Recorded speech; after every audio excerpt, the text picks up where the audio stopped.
Pernahkah kamu berhenti sejenak dan bertanya, apa sebenarnya ada itu? Ini bukan sekadar pertanyaan iseng, melainkan gerbang menuju salah satu cabang filsafat tertua dan paling fundamental, ontologi. Mari kita jelajahi bersama, apa itu ontologi?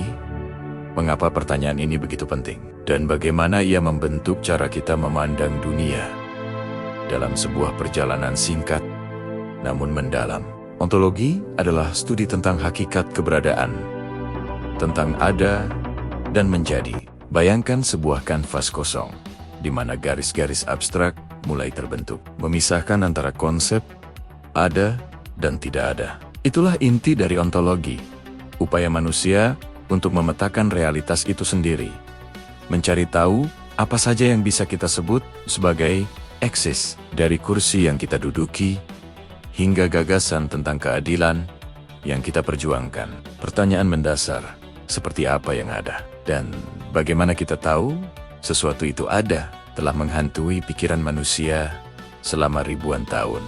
Sebuah tanda tanya raksasa seolah melayang di benak kita, yang kemudian bertransformasi menjadi berbagai bentuk eksistensi. Benda fisik, pikiran, angka, bahkan Tuhan. Pertanyaan ini memaksa kita untuk tidak menerima begitu saja apa yang terlihat, melainkan menggali lebih dalam hakikat dari segala sesuatu yang kita temui. Sejak zaman kuno, para filsuf telah memberikan jawaban yang beragam. Plato, dengan teori formanya, berpendapat bahwa realitas sejati adalah dunia ide yang abadi. Aristoteles, muridnya, justru lebih membumi, menyatakan bahwa realitas ada pada objek-objek individual yang kita amati. Lalu, berabad-abad kemudian, Descartes mengguncang dunia dengan pemikirannya, memisahkan secara tegas antara realitas pikiran dan realitas materi. Perdebatan mereka membentuk fondasi pemahaman kita tentang keberadaan. Dari perdebatan tersebut, muncullah konsep-konsep kunci dalam ontologi. Dualisme, seperti yang diusung Descartes, melihat realitas terbagi menjadi dua substansi terpisah, mental dan fisik. Sebaliknya, monisme berpendapat bahwa segalanya berasal dari satu substansi tunggal. Dalam monisme, ada lagi percabangan. Idealisme menyatakan bahwa realitas pada dasarnya adalah mental atau ide. Sementara materialisme meyakini bahwa hanya materi fisik yang benar-benar ada. Mungkin terdengar abstrak, tetapi ontologi sangat relevan di era modern. Dalam sains, ontologi membantu mendefinisikan entitas fundamental yang dipelajari, seperti partikel subatomik.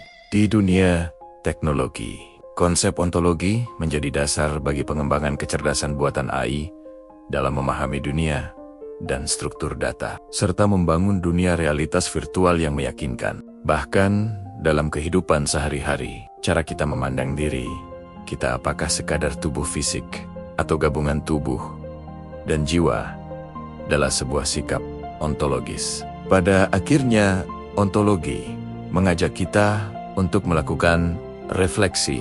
Ia mendorong kita untuk merenungkan hakikat keberadaan kita sendiri dan dunia di sekitar kita. Garis-garis pemikiran yang tadinya terpisah kini mulai menyatu, membentuk sebuah simbol kesadaran yang kompleks dan indah. Pertanyaan apa itu ada? Mungkin tidak memiliki satu jawaban final, tetapi proses mencarinya itulah yang membuat kita menjadi manusia yang lebih sadar dan berpikir. Pernahkah Anda terpikir, bagaimana kita tahu apa yang kita tahu? Soalan ini mungkin kedengaran ringkas, tetapi ia adalah nadi kepada satu cabang falsafah yang dikenali sebagai epistemologi, yaitu kajian tentang hakikat pengetahuan. Ia menyelami bagaimana kita memperoleh, mengesah, dan memahami dunia di sekeliling kita, dari kepercayaan pribadi hinggalah kepada fakta saintifik. Epistemologi membongkar asas bagi setiap dakwaan ilmu yang kita pegang. Epistemologi bermula dengan beberapa soalan asas yang mencabar bagaimana sebenarnya kita memperoleh pengetahuan. Adakah ia melalui pemikiran logik semata-mata? atau melalui pengalaman deria kita? Lebih penting lagi, apakah yang membezakan antara sekadar kepercayaan dengan pengetahuan yang benar dan terjustifikasi? Persoalan-persoalan ini membentuk laluan yang kompleks, memaksa kita untuk meneliti proses bagaimana idea terbentuk dan diterima sebagai kebenaran dalam minda kita. Secara tradisinya, terdapat dua sumber utama pengetahuan yang sering dibahaskan. Pertama, rasionalisme, yang berpendapat bahwa akal dan pemikiran logik adalah sumber utama pengetahuan. Para rasionalis percaya bahwa kebenaran tertentu boleh dicapai melalui penaakulan semata-mata, tanpa bergantung pada pengalaman luaran. Sebaliknya, empirisme menegaskan bahwa semua pengetahuan berasal daripada pengalaman deria. Bagi para empiris, kita belajar tentang dunia dengan melihat, mendengar, menyentuh, dan merasai, lalu membentuk idea berdasarkan data yang kita kumpul. Apabila kita bercakap tentang pengetahuan, kita juga perlu menyentuh tentang teori kebenaran. Teori korespondensi menyatakan bahwa sesuatu idea itu benar jika ia sepadan dengan realiti atau fakta di dunia luar. Teori koherensi pula berpendapat bahwa kebenaran dinilai berdasarkan sejauh mana sesuatu kepercayaan itu konsisten dengan kepercayaan lain dalam satu sistem yang lebih besar. Manakala teori pragmatisme mengukur kebenaran berdasarkan kegunaan praktikal atau hasil yang berkesan daripada sesuatu idea. Walau bagaimanapun, perjalanan mencari pengetahuan tidak selalunya lancar. Disinilah skeptisisme memainkan peranan penting dengan menimbulkan keraguan tentang kepastian pengetahuan kita. Adakah diri kita boleh dipercayai sepenuhnya? Mungkinkah kita hidup dalam satu ilusi? Skeptisisme mengingatkan kita tentang batasan pengetahuan manusia dan menggalakkan kita untuk sentiasa bersikap kritis terhadap apa yang kita anggap sebagai kebenaran. Dalam dunia modern, epistemologi mempunyai relevansi yang sangat besar. Ia menjadi asas kepada metodologi penyelidikan saintifik, menentukan cara kita menguji hipotesis dan membina teori. Dalam era digital yang dibanjiri maklumat, pemahaman tentang epistemologi membantu kita menjadi lebih bijak dalam menilai sumber, membezakan antara fakta dan berita palsu, serta mengesahkan maklumat sebelum menerimanya.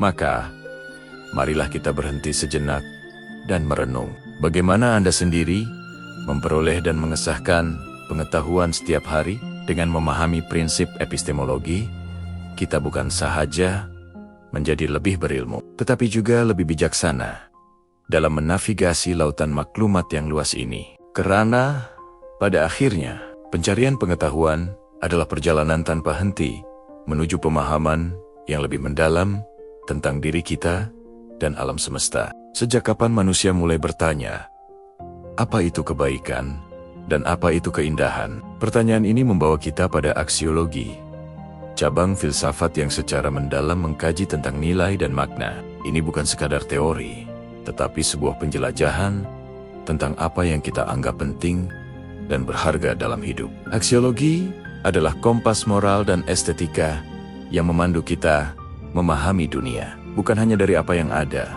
tetapi dari apa yang seharusnya. Melalui lensa aksiologi, kita dapat membedah mengapa suatu tindakan dianggap benar atau salah, dan mengapa sebuah karya seni mampu menggetarkan jiwa. Secara fundamental, aksiologi terbagi menjadi dua cabang utama yang saling melengkapi. Pertama adalah etika, yang menyelidiki nilai-nilai moral, standar benar, dan salah yang mengatur perilaku manusia. Etika bertanya, apa yang membuat sebuah tindakan itu baik? Di sisi lain, ada estetika yang berfokus pada nilai keindahan, harmoni, dan rasa. Estetika menggali pertanyaan seperti, apa yang membuat sesuatu itu indah? Jika etika adalah tentang kebaikan, maka estetika adalah tentang apresiasi terhadap keindahan yang ada di sekitar kita, dari lukisan hingga simfoni alam. Salah satu perdebatan paling mendasar dalam aksiologi adalah tentang hakikat nilai itu sendiri. Apakah nilai itu objektif, ada secara universal, dan independen dari pikiran kita? atau subjektif, bergantung sepenuhnya pada persepsi individu atau budaya. Apakah kebaikan itu sebuah kebenaran mutlak atau hanya konstruksi sosial? Pertanyaan ini menciptakan sebuah dialog filosofis yang terus berjalan, menantang kita untuk mempertimbangkan apakah ada standar universal yang berlaku untuk semua orang, atau apakah setiap nilai bersifat relatif dan personal. Nilai-nilai yang kita anut tidak muncul dari ruang hampa. Mereka terbentuk melalui jalinan kompleks dari berbagai pengaruh. Budaya tempat kita dibesarkan menanamkan norma dan tradisi. Pengalaman pribadi kegagalan, keberhasilan, dan interaksi dengan orang lain turut membentuk perspektif kita. Selain itu, rasio dan pemikiran kritis memungkinkan kita untuk mengevaluasi dan memilih nilai-nilai yang paling sesuai dengan keyakinan kita. Kombinasi inilah yang menciptakan sistem nilai unik dalam diri setiap individu. Pada akhirnya, nilai-nilai inilah yang menjadi kekuatan pendorong di balik setiap tindakan dan keputusan yang kita ambil. Mereka adalah fondasi yang membentuk karakter kita, memandu pilihan karier, hubungan, hingga cara kita berinteraksi dalam masyarakat. Secara kolektif, nilai-nilai yang dianut bersama akan membentuk hukum, etos kerja, dan struktur sosial sebuah peradaban, menunjukkan betapa krusialnya peran nilai dalam menentukan arah dan nasib manusia. Lebih jauh lagi, pemahaman tentang nilai melalui aksiologi membantu kita dalam pencarian makna hidup yang lebih besar, dengan mengidentifikasi apa yang benar-benar kita hargai.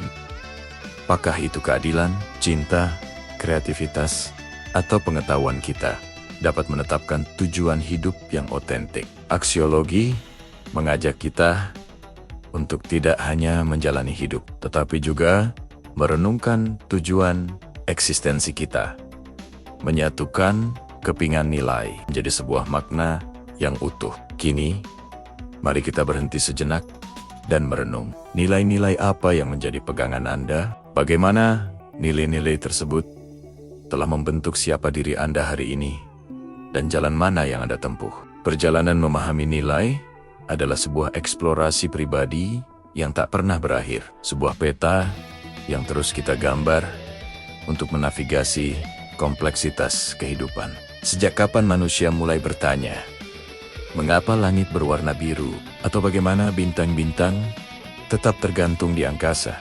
Pertanyaan-pertanyaan ini bukan sekadar rasa ingin tahu, melainkan awal dari sebuah proses berpikir yang teratur. Inilah esensi dari logika, sebuah studi tentang bagaimana kita bernalar dengan benar. Sebuah fondasi yang memastikan perjalanan pikiran kita tidak tersesat dalam labirin asumsi. Logika adalah peta yang memandu kita dari kebingungan menuju kejelasan. Bagaimana kita bisa yakin bahwa argumen yang kita sampaikan benar-benar kokoh dan kesimpulannya tak terbantahkan? Pertanyaan ini menjadi dasar dari setiap diskusi, debat, dan penemuan ilmiah. Tanpa aturan yang jelas, pikiran kita bisa melompat dari satu ide ke ide lain tanpa arah, menghasilkan kesimpulan yang rapuh atau bahkan keliru. Logika menyediakan kerangka untuk membangun argumen yang valid, memisahkan penalaran yang lurus dari jalur yang berbelit dan menyesatkan. Secara umum, ada dua jalur utama dalam bernalar. Pertama, penalaran deduktif yang bergerak dari pernyataan umum menuju kesimpulan spesifik.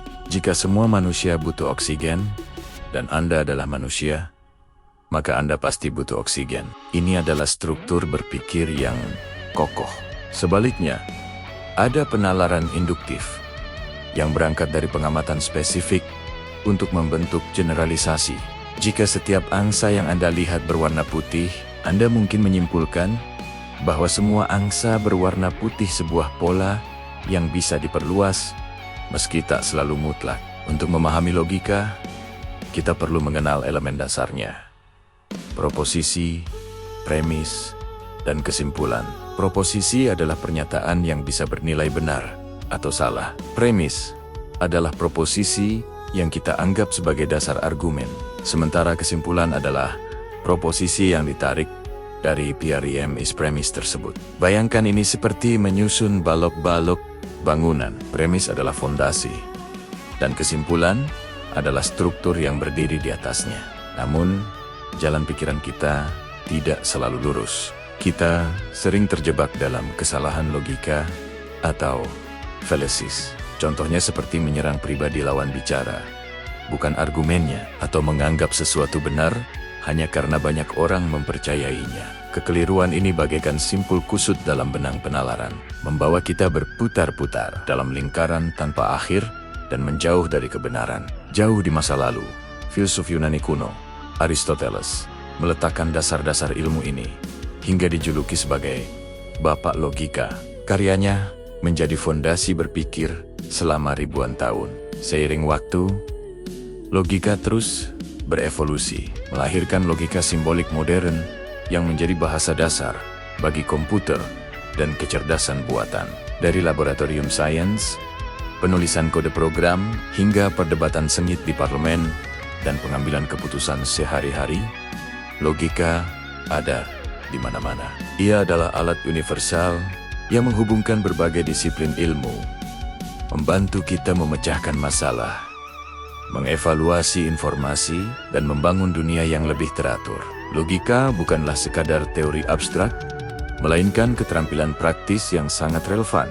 Pada akhirnya, melatih kemampuan berpikir logis adalah sebuah perjalanan tanpa henti. Ini adalah komitmen untuk mencari kejelasan di tengah kebisingan informasi dan mengejar kebenaran di atas segalanya. Dengan mengasah logika, kita tidak hanya mempertajam pikiran, tetapi juga membangun fondasi yang lebih kuat untuk kebijaksanaan. Sebab, seperti yang telah dibuktikan sejarah, kemajuan peradaban selalu dimulai dari kemampuan berpikir yang jernih dan benar. Pernahkah Anda bertanya-tanya, adakah sesuatu yang lebih dari apa yang bisa kita lihat dan sentuh di balik dunia fisik yang kita tinggali?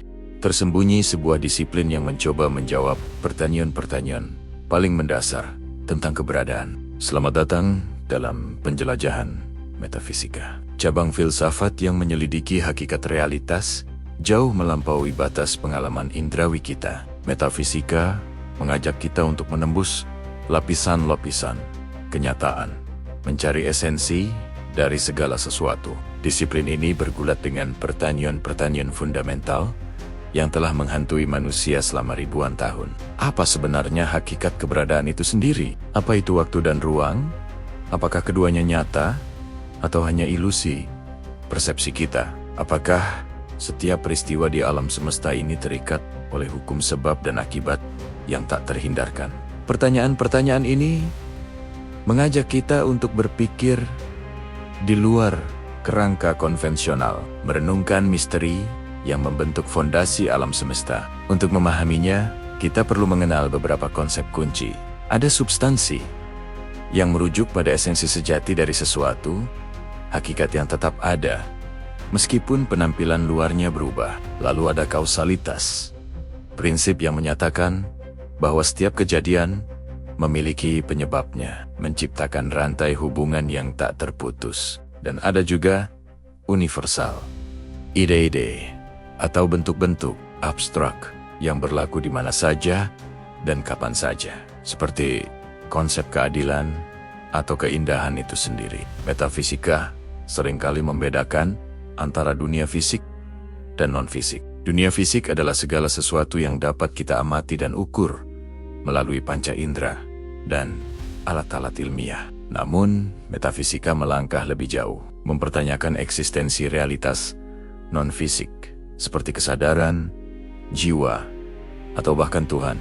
Ia mengeksplorasi dimensi yang mungkin ada, tetapi tidak dapat dijangkau oleh metode empiris semata. Jejak pemikiran ini dapat ditelusuri kembali ke para filsuf kuno. Plato, misalnya, mengemukakan teori tentang dunia ide, sebuah alam sempurna di mana bentuk-bentuk sejati dari segala sesuatu itu ada. Muridnya, Aristoteles, menyebut metafisika sebagai ilmu pertama, studi tentang ada sebagai ada yang menjadi dasar bagi semua pengetahuan lainnya. Bagi mereka, memahami realitas tak kasat mata adalah kunci untuk memahami dunia yang kita huni. Meski terdengar kuno, gagasan metafisika tetap sangat relevan di era modern. Dalam fisika teoretis, konsep seperti alam semesta paralel atau hakikat waktu sangat bersifat metafisik. Dalam studi kesadaran, pertanyaan tentang bagaimana materi fisik dapat menghasilkan pengalaman subjektif adalah problem inti metafisika. Bahkan dalam spiritualitas, pencarian makna dan hubungan dengan sesuatu yang lebih besar adalah sebuah perjalanan metafisik. Pada akhirnya, metafisika bukanlah tentang menemukan jawaban pasti, melainkan tentang keberanian untuk terus bertanya. Ia mengajak kita untuk merenungkan pertanyaan-pertanyaan besar mengenai alam semesta dan posisi unik kita di dalamnya. Saat kita melihat melampaui yang tampak, kita mungkin tidak menemukan semua jawaban, tetapi kita akan menemukan pemahaman yang lebih dalam tentang misteri keberadaan itu sendiri. Siap untuk menjelajahi peta tersembunyi dari diri kita? Mari kita mulai. Dalam dunia filsafat yang luas, ada satu cabang ilmu yang secara khusus membedah pertanyaan paling mendasar, siapakah kita? Inilah antropologi filsafat, sebuah penyelidikan mendalam tentang hakikat manusia. Ia mengajak kita untuk tidak hanya melihat apa yang tampak, tetapi juga menyelami esensi yang membentuk keberadaan kita sebagai individu. Ini adalah perjalanan intelektual untuk memahami siapa sebenarnya makhluk yang menatap balik dari cermin. Pernahkah Anda bertanya, apa yang sesungguhnya membuat kita manusia? Apakah sekadar kumpulan sel dan organ? Atau ada sesuatu yang lebih? Bagaimana hubungan antara tubuh yang fana dan jiwa yang tak kasat mata? Apakah setiap pilihan yang kita ambil benar-benar buah dari kehendak bebas? Atau kita hanyalah pion dalam skema takdir yang lebih besar? Pertanyaan-pertanyaan fundamental inilah yang menjadi jantung dari antropologi filsafat. Menantang kita untuk mengurai misteri terbesar diri kita sendiri. Untuk memahami kompleksitas ini, kita perlu melihat manusia dari berbagai dimensi. Sebagai makhluk rasional, kita dianugerahi kemampuan berpikir dan bernalar. Namun, kita juga makhluk emosional, digerakkan oleh cinta, amarah, dan harapan. Kita adalah makhluk sosial yang tak bisa lepas dari komunitas, serta makhluk spiritual yang terus mencari makna di luar dunia material. Semua dimensi ini terjalin, membentuk mosaik unik yang kita sebut sebagai manusia. Dari pemahaman multidimensi ini, muncullah beberapa konsep kunci. Kebebasan, misalnya, bukan hanya soal bisa melakukan apa saja, melainkan juga tentang tanggung jawab atas setiap tindakan yang kita pilih. Eksistensi kita di dunia ini mendorong sebuah pencarian abadi akan makna, sebuah upaya untuk mengisi kekosongan dengan tujuan hidup. Konsep-konsep ini menjadi kompas dalam navigasi kita memahami pengalaman menjadi manusia. Tentu saja, para filsuf memiliki pandangan yang berbeda. Ada perdebatan besar antara dualisme yang memandang tubuh dan jiwa sebagai dua entitas terpisah, dengan monisme yang melihat keduanya sebagai satu kesatuan utuh. Ada pula pertentangan antara esensialisme yang percaya bahwa manusia memiliki hakikat bawaan, dengan eksistensialisme yang menyatakan bahwa keberadaan kita mendahului esensi kita bebas menciptakan siapa diri kita. Di era modern, relevansi antropologi filsafat semakin terasa saat kita berhadapan dengan kecerdasan buatan, rekayasa genetika, dan krisis identitas di dunia digital. Pemahaman mendalam tentang hakikat manusia menjadi krusial. Filsafat ini membantu kita merumuskan kerangka etika untuk menghadapi tantangan zaman dan menegaskan kembali apa artinya menjadi manusia di tengah kemajuan teknologi yang pesat. Pada akhirnya, antropologi filsafat mengajak kita semua untuk berhenti sejenak dan merenung. Ini bukan sekadar disiplin akademis, melainkan sebuah undangan personal untuk merefleksikan siapa diri Anda, apa nilai yang Anda pegang, dan bagaimana Anda memaknai perjalanan hidup ini. Karena dalam pencarian hakikat manusia, Kita sebenarnya sedang mencari diri kita sendiri. Refleksi ini membuka pintu. Namun, perjalanan sesungguhnya ada di dalam diri Anda. Setelah perjalanan panjang kita, garis-garis pemikiran ini mulai menyatu, membentuk sebuah peta kebijaksanaan. Kita telah menelusuri ontologi tentang hakikat, keberadaan, epistemologi tentang batas pengetahuan, aksiologi mengenai nilai, logika sebagai seni berpikir, metafisika yang mengungkap realitas tersembunyi, hingga antropologi filsafat yang mempertanyakan esensi kemanusiaan. Garis-garis ini saling bersilangan, menunjukkan betapa setiap cabang filsafat saling melengkapi, menciptakan pemahaman yang lebih utuh tentang dunia dan diri kita. Perjalanan ini bukanlah sebuah akhir, melainkan sebuah gerbang yang terbuka, undangan untuk terus merenung dan menemukan makna. Mari kita terus menggali bersama cabang-cabang lain seperti etika, filsafat politik, filsafat ilmu, hingga filsafat eksistensial yang menantang kita. Untuk itu, jangan lupa ikuti channel ini agar kita bisa terus berkelana